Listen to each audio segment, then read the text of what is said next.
ஜெயலலிதா மறைவுக்கு பிறகு பல துண்டுகளாக பிளவுண்டு கிடக்கும் அதிமுகவை ஒன்னு சேர்க்க புதிய யுக்தியை கையில எடுத்திருக்காங்க சசிகலா. சொத்து குவிப்பு வழக்குல சிறைக்கு போன சசிகலா வெளியே வந்ததும் ஆக்டிவ் பாலிடிக்ஸ்ல களமிறங்குவாங்கன்னு எதிர்பார்க்கப்பட்டது. அதற்கு ஏற்ற மாதிரியே தன்னோட ரிலீஸுக்கு பிறகு பெங்களூர்ல இருந்து சென்னை வர மிகப்பெரிய ஒரு ரோட் ஷோவை ஏற்பாடு செய்த சசிகலா கிட்டத்தட்ட 23 மணி நேரங்கள் தொண்டர்களோட வாழ்த்துக்களை பெற்றபடியே கார்ல பவனி வந்தாங்க. இதனால அப்போ நடக்க இருந்த சட்டப்பேரவை தேர்தலில் சசிகலா தன்னோட வேலையை காட்டுவாங்கன்னு எதிர்பார்க்கப்பட்டது. ஆனா தேர்தலுக்கு 2 மாதங்கள் முன்னாடியே ஆக்டிவ் பாலிடிக்ஸ்ல இப்போதைக்கு இறங்க போறதில்லைன்னு அறிவிச்சாங்க. தேர்தல் வரைக்கும் அமைதி காத்த சசிகலா இபிஎஸ் ஓபிஎஸ் தலைமை தாங்கிய தேர்தல் அதிமுக தோற்ற பிறகு ஆன்மீக பயணங்கள் போறது, அதிமுக அதிருப்தியாளர்களை சந்திக்கிறது, அடிக்கடி அதிமுக தொண்டர்களுக்கு கடிதம் எழுதுறதுன்னு சில வேலைகளை தொடர்ந்து செய்து தன்னோட இருப்பை அப்பப்போ காமிச்சுக்கிட்டாங்க. இதற்கிடையில இபிஎஸ் ஓபிஎஸ் அணிகள் பிரிஞ்சதால சசிகலாவுக்கான முக்கியத்துவம் திரும்பவும் அதிகரிச்சது. 2024 மக்களவைத் தேர்தலில் சசிகலா ஏதாவது செய்வாங்கன்னு எதிர்பார்த்தா 2026 தான் இலக்குன்னு இந்த முறையும் பெரிய அளவுக்கு களத்துல இறங்காம ஒதுங்கி இருந்துட்டாங்க.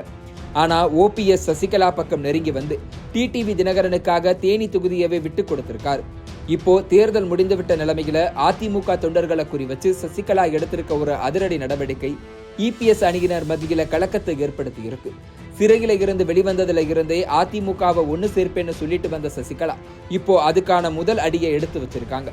அதிமுக தொண்டர்களுக்காக சசிகலா ஒரு விண்ணப்ப படிவம் ஒண்ணு வெளியிட்டு இருக்காங்க. அதுல தொண்டரின் பெயர், முகவரி, கழக அமைப்புல எந்த மாவட்டத்தை சேர்ந்தவர், ஜனவரி 1, 2017 கட்சியில என்ன பொறுப்புல இருந்தாரு, தற்போது கட்சியில இருந்தா என்ன பொறுப்புல இருக்காரு, இல்ல வேற கட்சிக்கு தாவி இருந்தா என்ன கட்சி அல்லது அமைப்பு, அங்க என்ன பொறுப்புல இருக்காங்க உள்ளிட்ட முக்கிய தகவல்கள் இந்த விண்ணப்ப படிவத்துல கேட்கப்பட்டிருக்கு.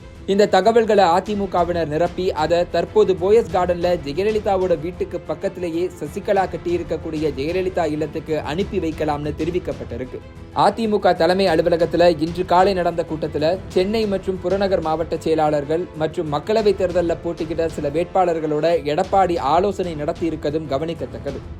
சசிகலாவோட இந்த திடீர் நடவடிக்கையால எடப்பாடி கூடாரம் காலி ஆகுமா, சசிகலாவோட அழைப்பு குரலுக்கு அதிமுக தொண்டர்கள் பதிலளிப்பார்களாங்கிறத பொறுத்திருந்து பார்க்கலாம்.